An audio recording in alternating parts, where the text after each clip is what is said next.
the pride of the Yankees. My first close-up look at the Yankees came as a young boy when my dad took me and some of my friends to an exhibition game in nearby Columbia. A Yankees minor league team was playing against the Cincinnati Reds. Dad had been a shortstop in his playing days, and he encouraged me to study the play of the Yankee shortstop, Frank Rossetti. Little did we know that one day I would play for the Yankees, even playing a few games at shortstop, or that Frank Rossetti would become one of my coaches. My path to Yankee Stadium began as a catcher for a kids team sponsored by the Salvation Army. At tryouts, the other players were all bigger than me. That would be a theme throughout my career, and I wasn't sure I could earn a spot on the team. But one thing I had that the others didn't was the willingness to play catcher. The catcher's equipment can become burdensome, especially in the hot and humid summertime. There is a good reason we used to call the catcher's equipment the tools of ignorance. I didn't mind wearing all that heavy gear and extra sweat, though. I just wanted to play baseball. I continued to catch and do the next level up, the Knee Pants League, a YMCA league similar to Little League. But I made the move to shortstop and occasionally pitcher before graduating out of that league. Shortstop and second base would be my primary positions all the way through the rest of my Sumter playing days. As a freshman, I decided to go out for the high school team, but because I had qualified for and played in a basketball all-star game, I joined the tryouts about a week late. By then, there was only one roster spot left. It came down to me and another player who had also come out late, a catcher, a big catcher. The coach picked the big catcher. I jokingly told him, "You know why the coach kept you, don't you?" "No," he said. "Why?" "Because you're big enough to roll the batting cage by yourself." That summer I did make the American Legion team, the post-15 team, or the P-15s as we were known, as a second baseman. That team included many members of the high school team I had failed to make a few months earlier. Sumter has a storied history in American Legion ball, which first came to South Carolina in 1929. Post-15 fielded a team that year and every year since, making it the second longest American Legion team fielded in the world. Hutch Hutchinson, the same coach who had failed to launch my football career, coached that team, and we won the state championship.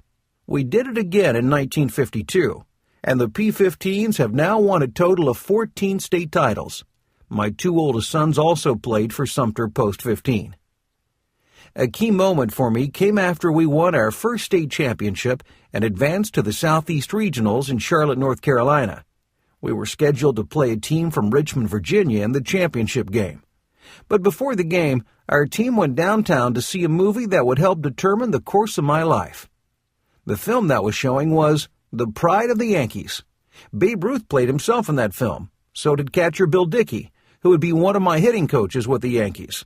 And Gary Cooper starred as Yankees legendary first baseman Lou Gehrig, who played in 2,130 consecutive games to set a major league record that stood from 1939 until 1995, when Cal Ripken Jr. broke the mark. A year before The Pride of the Yankees was released in 1942, Gehrig had died of amyotrophic lateral sclerosis, ALS, which became known as Lou Gehrig's disease. The movie helped popularize a line from Gehrig's farewell address at Yankee Stadium on the 4th of July during the 1939 season. Today, I consider myself the luckiest man on the face of the earth. Gehrig actually spoke those words early in his address, but in the movie, they were moved to the end of his speech for dramatic effect. That editing move certainly worked on me. By the time Gehrig's emotional words famously echoed throughout the stadium, Today, I consider myself, I was sold. I wanted to play for the New York Yankees. I was drawn into the storyline by how classy Gehrig was. I also related to the fact that his mother had wanted him to be anything other than a baseball player. Sometimes I thought my mother felt that way too, so I was glad to see baseball had turned out so well for Gehrig. Watching him and his teammates on the train trips during the movie, I envisioned the Yankees as a baseball family. I'd like to be a part of that, I thought to myself. Unfortunately, the movie didn't have the desired effect on the field for our P-15s. In front of a couple thousand fans from Sumter who had driven up to Charlotte to root for us, we lost the regional championship by 1 run. That was the day I received my first taste of how bitter losing can be. The score was tied at 3 in the 8th inning when a hard grounder was hit to our shortstop. The shortstop tossed the ball to me at second base, and I turned and threw to first for what should have been a double play. The umpire, however, ruled that I failed to touch second base for the force play, and he called the runner there safe. That runner wound up scoring the game's deciding run. I knew I had touched the bag, and the umpire had missed the call. But I still felt I was the reason our team had lost and would not advance to the American Legion World Series in Omaha, Nebraska. I never forgot how hard I took that loss and how responsible I felt. In my mind, I had let down not only my teammates, but also the 2,000 fans who had made the trip to Charlotte, plus everyone back home awaiting the result of our game. I told my dad that I really had touched second base, and Dad wrapped his arm around me. The man, a few words again, said little, but I can hear his words still to this day. "I know, son. You've never lied to me." That helped. So did the words of Spud Chandler, who walked up to me after the game and introduced himself as a scout for the Yankees. He explained that Major League rules prevented a scout from recruiting a prospective player until he had finished high school. Major League Baseball would not begin its amateur draft until 1965. So at the time, prospects were free to sign with any team they chose.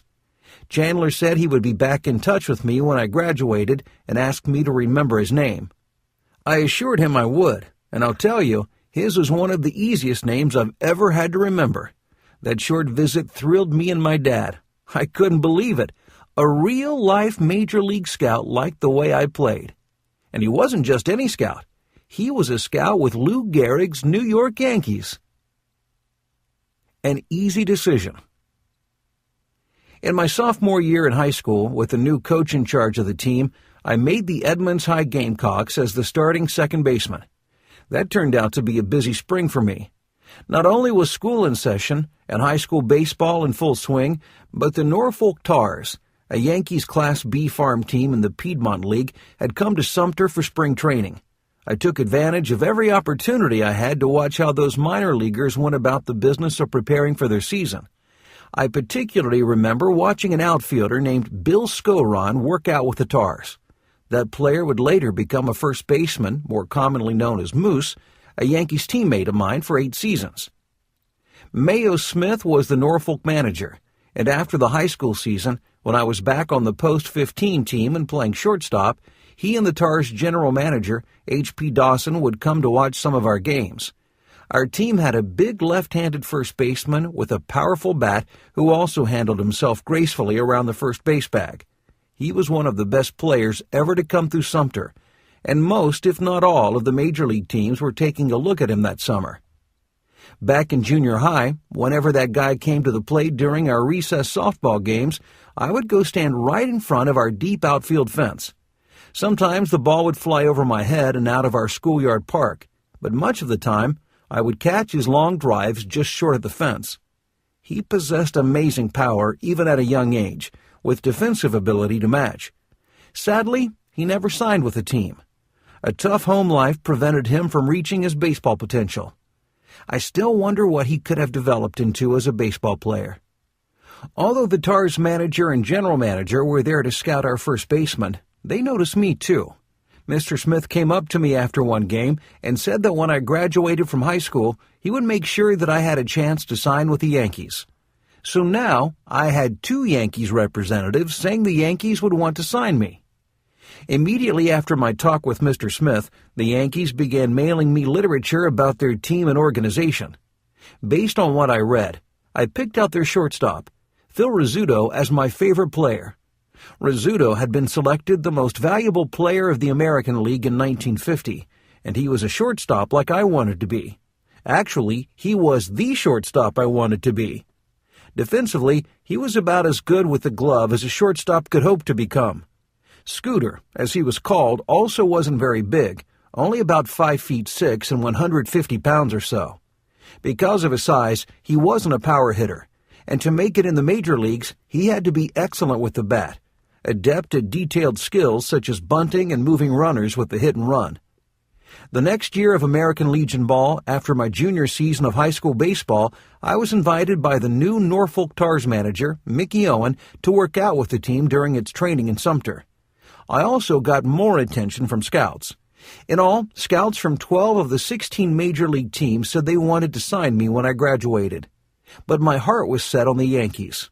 One Yankee scout didn't like my size. I was 5 feet 8 and 158 pounds, and questioned whether my arm was strong enough for me to play shortstop at the major league level. I had heard similar concerns from a few others within the Yankees organization, but Mr. Dawson believed in my abilities enough to visit with my dad and make plans for the Yankees to sign me the day of my high school graduation. Seniors like to count the days until their graduation, beginning with the first day of school. Knowing before my senior year began that I would be signing a professional baseball contract the next summer, my senior year seemed to crawl by. It felt as if graduation day were never going to get there. The decision to sign for the Yankees was an easy one. For all intents and purposes, that decision had been made that day I watched the pride of the Yankees at age 14. There was no financial confusion to cloud the process either. Baseball had instituted a rule regarding signing bonuses. Any prospect who signed for more than a $4,000 bonus would be required to spend the next 2 years on the major league club's roster. 17 and 18-year-old kids like me weren't ready to play at the major league level. Because of that rule, I had the same signing bonus offer from all 12 clubs, exactly $4,000.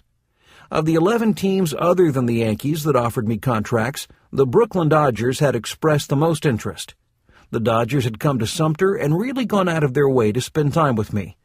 One of their scouts had stressed that I would have a chance to play and work my way up the organizational ladder.